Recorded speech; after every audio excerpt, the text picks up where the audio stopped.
नमस्ते।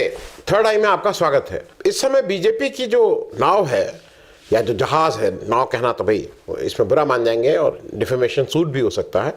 बीजेपी का जो जहाज है, बड़ा जहाज है, लेकिन वो समुद्री जहाज में कुछ गड़बड़ हो गई है, क्योंकि जो उसके साथी सवार थे वो एक एक करके उसका साथ छोड़ रहे हैं और बीजेपी के लाख कहने पे भी उसमें कोई नई सवारी मिल नहीं रही है। मैं 3-4 स्टेट की आज बात करूंगा, पंजाब, उड़ीसा, तमिलनाडु और राजस्थान, जहां पे बीजेपी बहुत माथा पच्ची करने के बाद भी उसको कोई साथी ही नहीं मिल रहा है। तो अब अच्छा, खबर कैसे चलती है? पंजाब की खबर आई, BJP decides to go alone in Punjab. अरे भाई, you tried your best to get Shiromani Akali Dal, वो आए नहीं आपके साथ कोई चलने को नहीं तैयार है भाई। अब पंजाब को थोड़ा समझ लीजिए कि क्या हुआ है। शिरोमणि अकाली दल और बीजेपी का आज का नहीं है, पुराना संबंध है, मतलब जन्मों जन्मों का साथ था।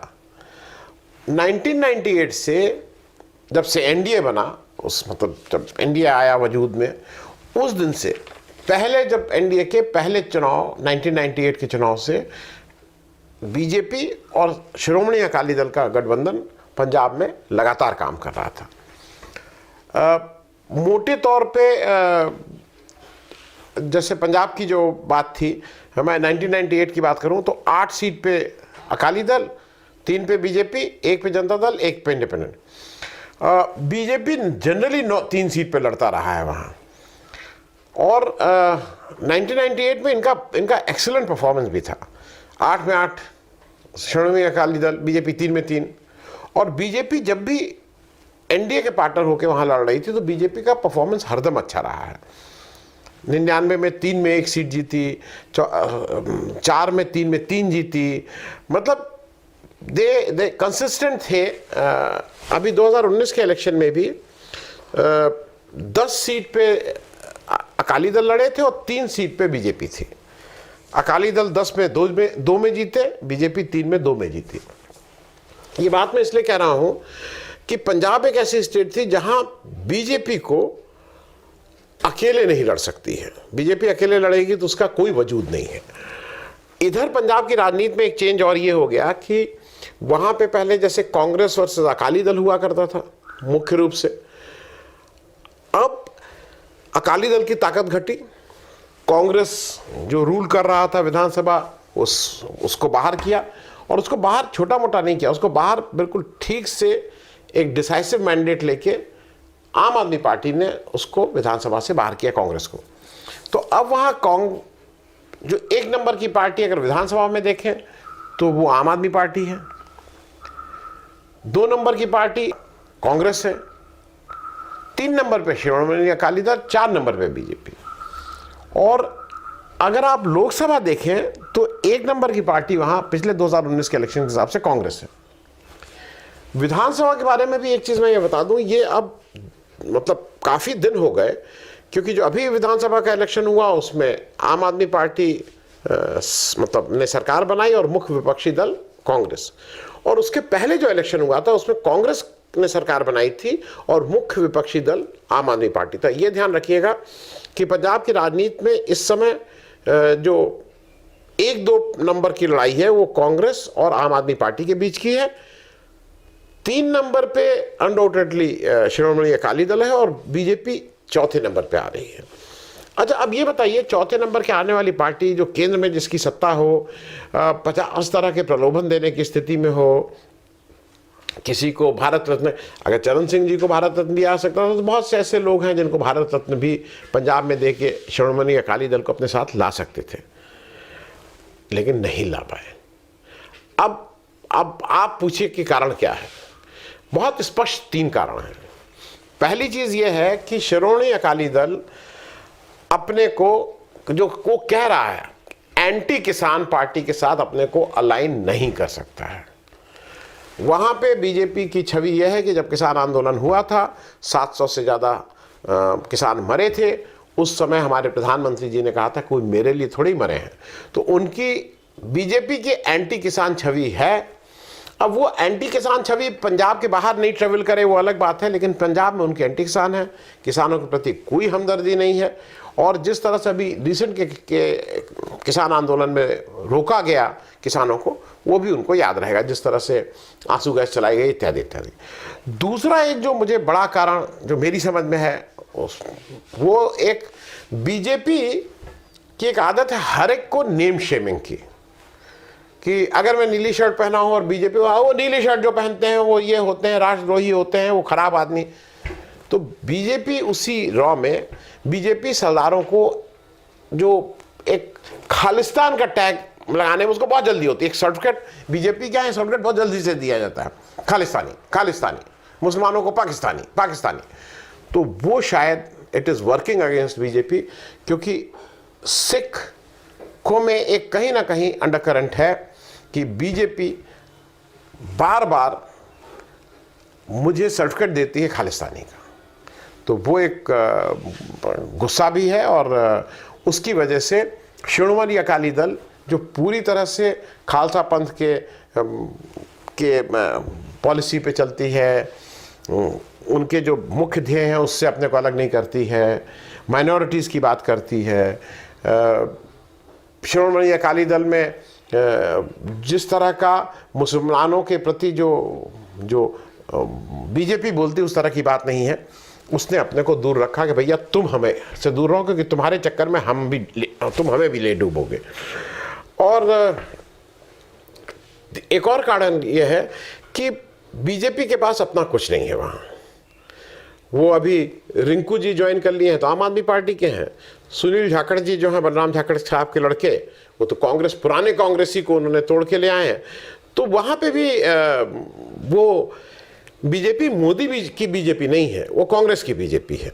तो इसलिए भी एक कारण है कि शिरोमणि अकाली दल ने अपने को डिस्टेंस किया है उससे, और ये अजीब सी बात है कि बीजेपी को कोई मिला नहीं उससे। और 98 से चला हुआ वो मामला, अब कोई पार्टनर नहीं मिला। अब उड़ीसा पे एक नज़र डाल लें। उड़ीसा में बीजू जनता दल 1997 में बना, और 98 के पार्लियामेंट इलेक्शन से एनडीए में बीजू जनता दल और बीजेपी ने साथ साथ रह के इलेक्शन लड़ा, और सक्सेसफुली लड़ा। 98 में 7 सीटें जीती, 99 में 9 सीटें जीती, 2004 में 7 सीटें जीती। लेकिन 2009 में बीजू जनता दल अलग लड़ी, बीजेपी अलग लड़ी, और उसका खामियाजा ये हुआ कि बीजू जनता दल की तो सीटें हो गई 14। उससे पहले वो 9, 10, 11, लेकिन उनकी सीटें हो गई 14, और बीजेपी हो गई टाएं फिस 0। 2014 में बीजू जनता दल की सीटें हुई 20, बीजेपी की हुई 1, कांग्रेस की हुई 0। और 2019 में बीजू जनता दल की सीटें हुई 12, और अलग अलग ये एनडीए को बीजू जनता दल ने 2009 इलेक्शन से छोड़ दिया था। तो 9 में अच्छा परफॉर्मेंस किया, 14 में बहुत अच्छा परफॉर्मेंस किया, 19 में BJD 12 seat, BJP 8 seat, Congress 1 seat. अब वहां पे 1 और 2 नंबर की पार्टी बीजू जनता दल और बीजेपी हो गई है, और 3 नंबर पे कांग्रेस है। इस समय जब मोदी जी का नारा आया था कि अब की बार 400 पार, तो मोदी जी का डेस्परेशन ये था कि किसी तरह से कुछ पार्टनर्स को हम लोग जोड़ लें जो कम से कम एनडीए में पहले से रहे, प्री पोल अलायंस रहे। नहीं तो बीजू जनता दल, नवीन पटनायक साहब और वाईएसआर कांग्रेस, ये 2 का बिल्कुल ठीक रवैया। और नॉर्थ ईस्ट की काफ़ी पार्टीज हैं, लेकिन वो चूंकि कहीं 2 सांसद हैं, कहीं 1 सांसद है, लेकिन ये 2 जगहों पे उड़ीसा और आंध्र प्रदेश अभी तक ये, और काफ़ी हद तक तेलंगाना में जब तक बीआरएस जी का मतलब केसीआर चंद्रशेखर जी का राज था, जो पार्टी पावर में रहती है दिल्ली में, ये उसके साथ अलाइन होते हैं। तो बीजेपी का डेस्परेशन ये था कि किसी तरह से बीजू जनता दल इनके साथ आ जाए। खूब वार्ता हुई, खूब लंबी चौड़ी बातें हुई, लेकिन ये चीज़ समझ में आ गई है बीजू जनता दल को कि अब बीजेपी वो बीजेपी नहीं है जो 1998 में आपके साथ आके गठबंधन की थी। अब बीजेपी की भूख बढ़ गई है, उसका पेट बढ़ गया है, और वो जब उसको कोई और नहीं मिल रहा है तो अंत में वो अपने पार्टनर को ही खा के अपने आकार को और बड़ा करती है।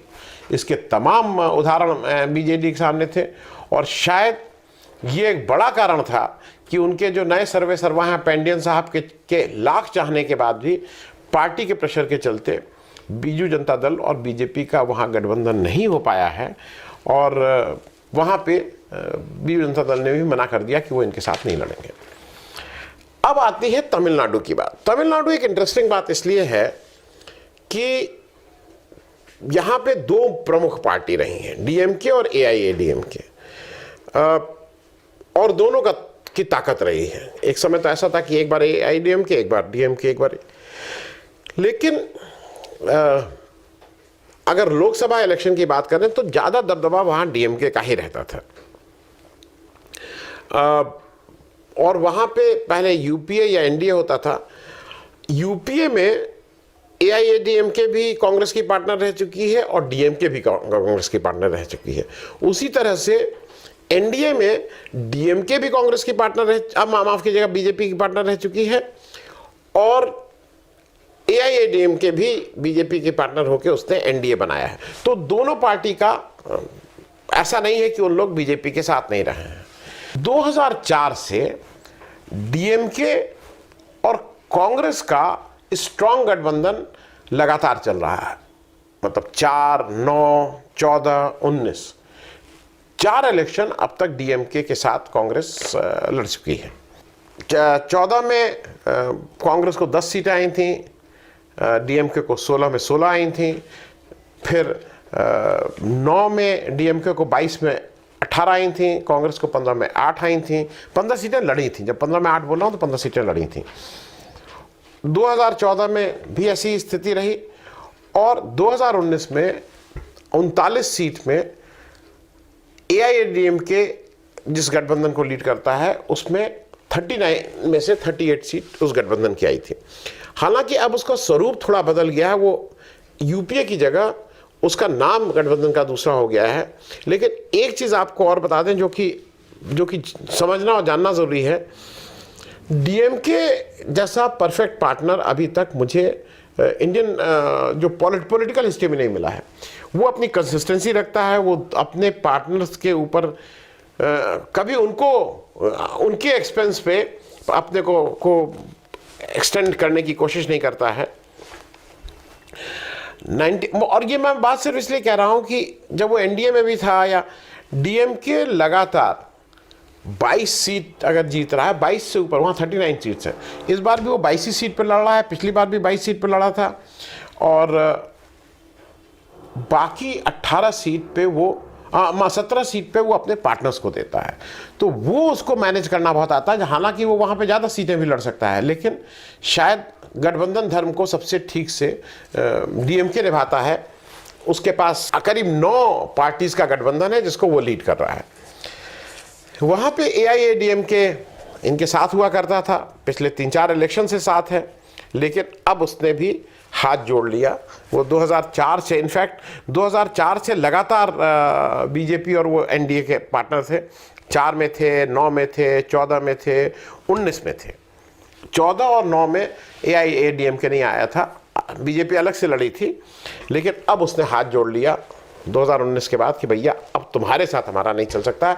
क्योंकि यहाँ पे भी वही पंजाब वाली बात है, तुम वोट तो चाहोगे तमिलियन का, लेकिन सबसे ज़्यादा गाली तुम सेंगोल और क्या क्या बातें करोगे, क्या काशी विश्वनाथ और तमिल समागम और ये सब बातें करोगे, लेकिन जब बात आएगी तो एक झंडा, एक भाषा, एक निशान, ये सब की बातें करने लगोगे। वहाँ एक रवि जी को बिठा के तुम तमिलनाडु को उसका नाम भी चेंज करने की कोशिश करोगे।